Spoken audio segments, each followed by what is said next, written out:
हाणे रुकंदासीं ओबावड़ो जो तहरीक इंसाफ़ जो सिंध पंजाब सरहद कमू शहीद खां कराची खां लॉन्ग मार्च सुभाणे खां शुरू थींदो। अव्हांखे अपडेट कंदा हलूं। अहम ख़बर आहे, लॉन्ग मार्च PTI जे नायब चेयरमैन शाह महमूद कुरैशी ऐं अली ज़ैदी जी क़यादत में शुरू थींदो। ख़बर अवां सां शेयर कयूं पिया।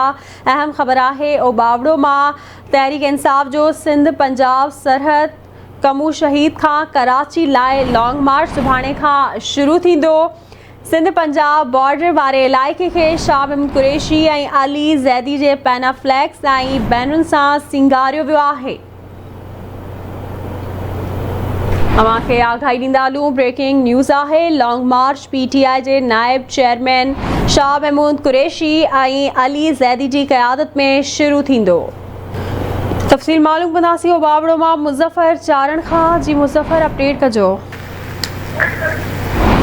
जी ओबावड़ो पाकिस्तान तहरीक इंसाफ़ तरफ़ां सुभाणे 26 मार्च खां सिंध पंजाब कमू शहीद खां कराची ताईं सिंध जे हक़नि लाइ पाकिस्तान तहरीक इंसाफ़ जे वाइस चेयरमैन वफ़ाक़ी वज़ीर शाह महमूद कुरैशी जी अॻुवाणी में रैली कढी वेंदी, जेका आगाज़ सुभाणे 11 बजे खां सुबाड़े खां आगाज़ थींदो।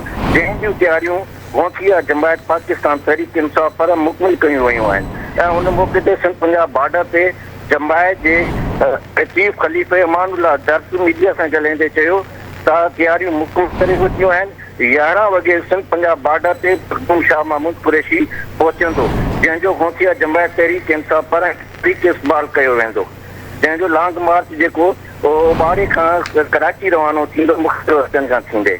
जी महिरबानी अव्हांजी आगाह करण लाइ।